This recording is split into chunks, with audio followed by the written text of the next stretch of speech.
안녕하세요, 태산입니다.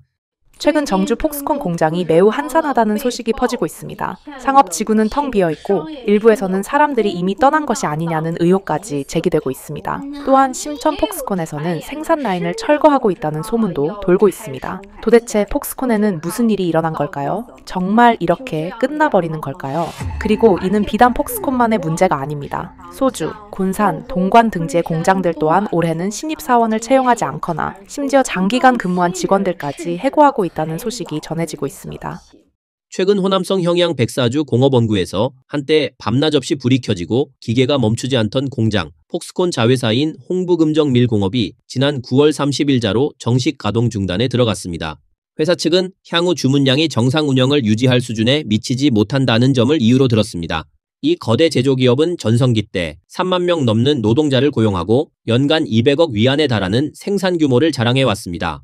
그렇기 때문에 이번 가동 중단은 폭스콘이 중국 중부 지역의 산업 배치를 본격적으로 축소하고 있다는 신호로 외부에서 해석되고 있습니다.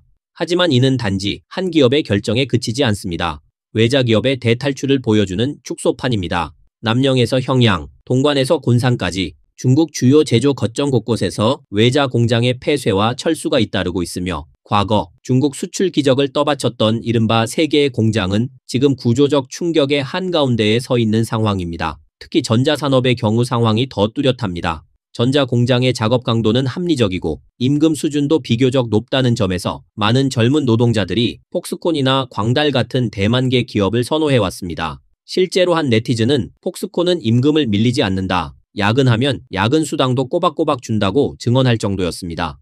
폭스콘을 제외한 대부분의 공장, 즉 90% 이상은 불법 공장이거나 근무 환경이 매우 열악한 공장들입니다. 하루만 결근해도 3일치 임금을 삭감하고 퇴사를 요청해도 쉽게 승인을 해주지 않아 결국 직원이 자진 퇴사 형식으로 처리하게끔 만드는 경우가 많습니다. 그리고 자진 퇴사를 하게 되면 월급을 단일 위안도 지급하지 않는 일이 흔하게 발생합니다. 하지만 이런 일들은 폭스콘에서는 전혀 찾아볼 수 없습니다. 폭스콘은 퇴사 신청을 하면 즉시 승인해주고 자진 퇴사의 경우에도 임금을 전액 지급합니다. 월급을 한 푼도 빠짐없이 정당하게 받을 수 있습니다.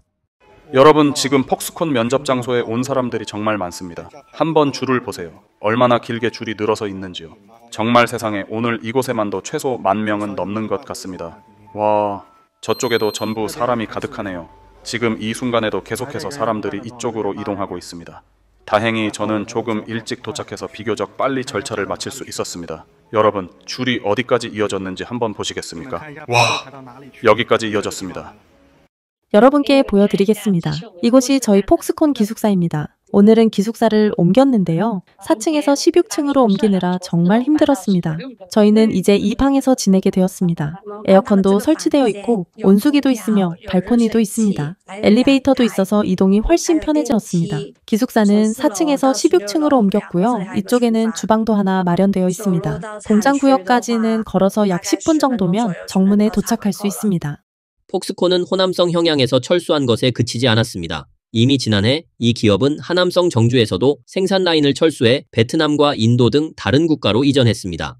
그 과정에서 정주 지역의 일자리 32만 개가 한순간에 없어졌습니다. 한때 폭스콘의 입주로 활기를 띠었던 정주 항신구의 상업보행가도 지금은 예전의 번영을 찾아보기 어렵습니다. 당시에는 외지 노동자와 공장 직원들로 북적이던 거리가 현재는 절반 가까운 점포가 문을 닫거나 휴업 상태로 전락했습니다. 경제활동의 급격한 위축은 공장 철수의 직격탄을 맞은 지역 경제가 얼마나 빠르게 무너지고 있는지를 적나라하게 보여주고 있습니다. 폭스콘은 한때 정주 수출의 80% 이상을 책임졌고 하남성 전체 수출의 절반을 차지했던 지역 경제의 핵심 기업이었습니다. 그러나 폭스콘이 정주에서 철수한 이후 2024년 1분기 하남성의 휴대전화 수출량은 전년 대비 60% 급감, 사실상 절벽형 하락을 기록했습니다. 그 여파로 정주 전체 수출은 40% 감소, 하남성의 전체 수출입 역시 23%나 줄어들며 중부 지역 해외 무역 1위 성의 지위를 잃고 말았습니다. 정주 폭스콘은 과거 수십만 명을 고용했던 초대형 공장이었지만 지금 이 직원들이 모두 어디로 흩어졌는지는 아무도 파악하지 못하는 상황입니다. 한 누리꾼은 폭스콘에서 돌아온 뒤 그대로 실업자가 됐고 지금은 배달 일을 하며 버티고 있다고 토로했습니다.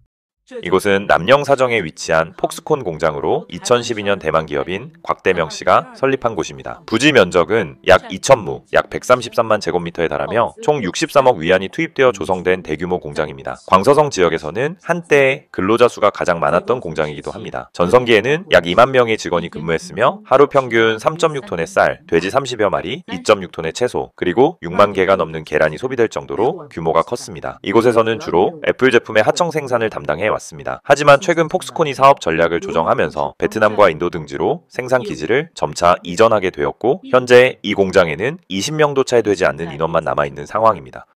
힘들어진 상황입니다, 여러분.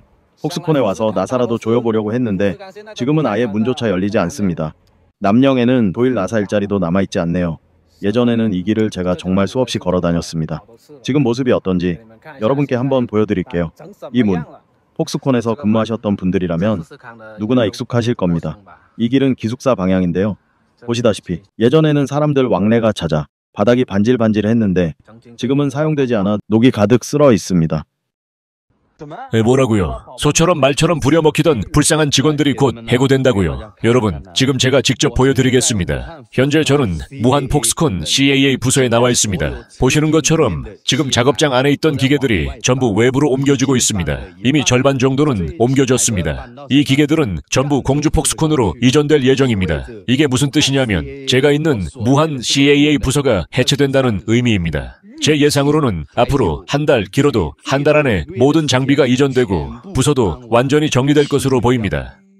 블로거는 이 말은 제가 길어야 한 달 뒤면 실업자가 된다는 뜻입니다. 여기서 일한 지 거의 5년이 되어 가는데 갑자기 해고 통보를 받고 이곳을 떠나야 한다니 앞으로 어디로 가야 할지 막막합니다. 라고 심경을 토로했습니다. 폭스콘의 철수는 표면적으로는 주문 감소 때문이라고 하지만 실제로는 글로벌 공급망 재편이라는 더 큰 흐름의 일부입니다. 인도와 베트남 등 국가는 세제 혜택, 정책 지원, 저임금 노동력을 앞세워 제조업을 유치하는 반면 중국 내 폭스콘을 비롯한 외자 기업들은 비용 상승과 중공 당국의 정책 불확실성이라는 이중 압박에 시달리고 있습니다. 또한 중미 무역전쟁 이후 애플은 생산 기지를 더 빨리 해외로 이전하기 시작했고 폭스콘 역시 핵심 협력사로서 생산 능력을 함께 옮기고 있습니다. 이 흐름은 중국 중부와 동남 연해 지역이 보유했던 제조업 우위를 빠르게 약화시키는 결과를 낳았습니다. 이번에 평양 홍부금정밀공업의 공장 폐쇄는 수천 명의 근로자에게 직접적인 타격을 줬습니다. 회사 측은 타 부서 배치나 보상금 지급 방안을 제시했지만 연령대가 높은 노동자들에게는 재취업이 사실상 쉽지 않은 상황입니다. 기계 정비를 맡았던 배 씨는 보상금은 잠시 숨을 돌리게 해줄 뿐 앞으로의 생계와 아이 교육은 여전히 걱정입니다. 제 나이에 다시 심천이나 해주로 가서 새로 시작한다는 건 현실적이지 않습니다. 하지만 평양에 남는다고 해서 적합한 일자리가 있는 것도 아닙니다. 라고 호소했습니다. 평양의 노동 중개업체들도 상황을 피부로 느끼고 있습니다. 한 중개업 직원은 지금은 공장이 사람을 못 구하는 게 아니라 일자리를 찾는 사람이 너무 많은데 일자리가 턱없이 부족합니다.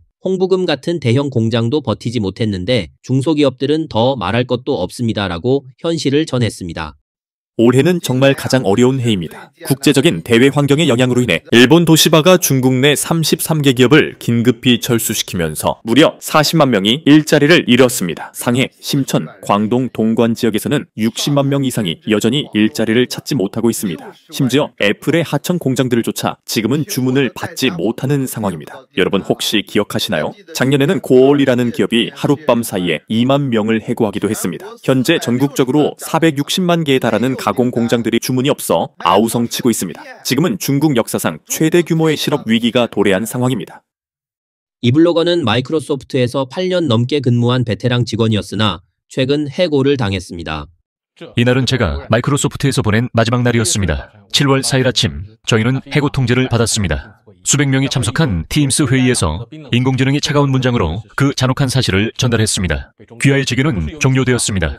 이는 성과나 개인적인 이유 때문이 아니라 회사의 전략적 조정에 따른 결정입니다. 아이러니하게도 회의 마지막에 AI는 이렇게 덧붙이더군요. 오늘은 일을 하지 않으셔도 됩니다. 푹 쉬세요.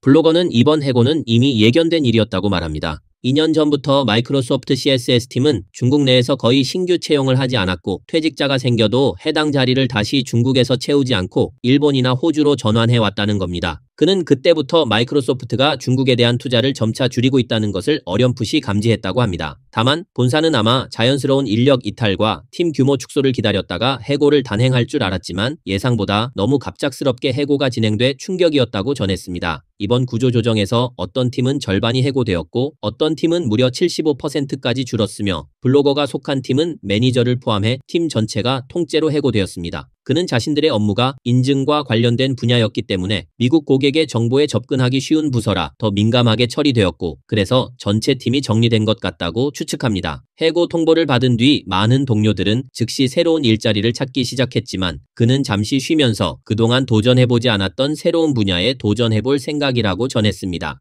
새해 첫날 공항에 가기 위해 택시를 탔는데 중간에 기사님과 자연스럽게 대화를 나누게 되었습니다. 알고 보니 그분은 예전에 외국계 기업에서 매니저로 근무하셨던 분이더라고요. 연세는 대략 46세쯤 되셨고 외국계 회사에서 거의 20년 가까이 일하시면서 꽤 안정된 커리어를 쌓으셨다고 합니다. 하지만 최근 몇 년간 외국계 기업들의 상황이 점점 안 좋아지면서 결국 회사를 나올 수밖에 없었다고 하셨습니다. 그 이후로는 중국 내에서 새로운 일자리를 찾기가 정말 어려웠다고 해요. 인터넷 대기업부터 전통 제조업까지 여러 분야에 지원해 보셨지만 대부분 40대 중후반의 지원자를 선호하지 않는 분위기였다고 합니다. 그분은 외국계에서 아주 높은 임원은 아니었지만 몇 명의 팀을 관리하는 매니저였고 영어도 매우 유창하게 구사하셨습니다. 블로거는 기사님과 대화를 나누는 동안 그의 말투에서 깊은 절망이 묻어났습니다. 라고 전했습니다. 한때 외자기업에서 근무했던 이 베테랑 직원은 자신의 선택을 후회한다고 털어놓았습니다.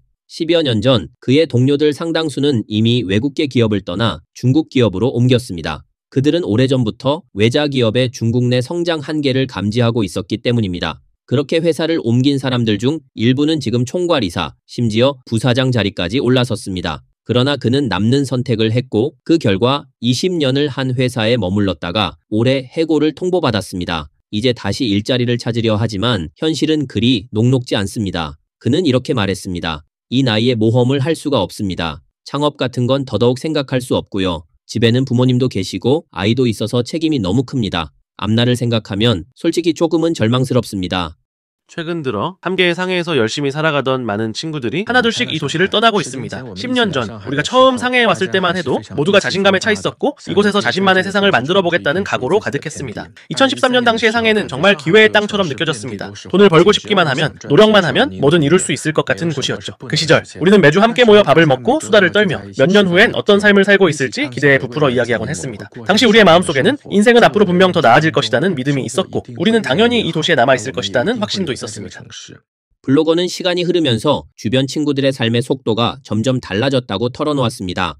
어떤 친구는 커리어가 막혀 상해를 떠날 수밖에 없었고 또 어떤 친구는 사랑을 따라 먼 타지로 가 지금은 지구 반대편에서 전업주부로 지내고 있다고 말했습니다. 처음에는 모두 나름대로 잘 나아가는 듯 했지만 최근 1, 2년 사이 상황은 확연히 어려워졌습니다. 누군가는 무거운 주택담보대출을 떠안은 채 동시에 팀 전체의 생계를 책임져야 하는 압박 속에 놓여 있습니다. 올해 다시 모였을 때 대화 주제도 확연히 바뀌었습니다. 예전에는 미래의 가능성과 목표를 활기차게 이야기했지만 지금은 어떻게 당장 생활을 유지하느냐가 가장 큰 화두였습니다. 블로거는 이렇게 덧붙였습니다. 시대가 주는 보너스는 이미 끝났습니다. 우리는 외국계 기업에서 일하며 그나마 조금은 혜택을 누렸던 세대입니다. 하지만 지금의 젊은 세대는 그렇지 못합니다. 일자리 찾는 것 자체가 너무나 어려운 시대가 되어버렸습니다. 그런 점에서 보면 우리는 오히려 운이 좋은 편입니다. 정말 감사해야 할 일입니다.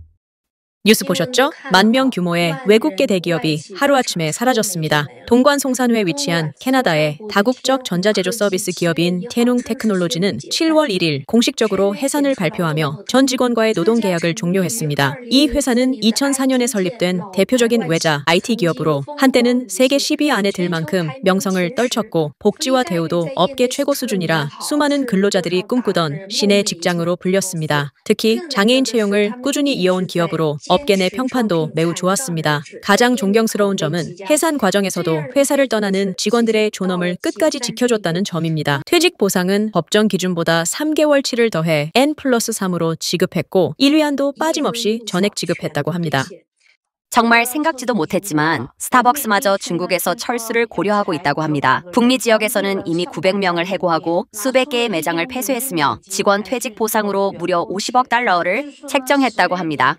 전해지는 소식에 따르면은 스타벅스는 오는 10월 말쯤 중국 내 전체 사업을 매각하고 7,828개 매장을 모두 폐쇄할 가능성도 있는 것으로 알려졌습니다. 하지만 스타벅스만의 이야기는 아닙니다. 현재 거의 모든 업종의 외국계 기업들이 조용히 중국 시장에서 철수하는 분위기입니다. 예를 들어 금융업계에서는 올해 9월 미국의 주요 은행 중 하나인 시티은행이 중국 본토에서 개인 금융 업무를 전면 중단하고 시장 철수했습니다. 또한 기술업계에서는 같은 달 세계 최대 AI 반도체 기업인 엔비디아가 수출 통제 조치의 영향을 받아 고급 AI 칩의 중국 시장에서 완전히 철수했습니다.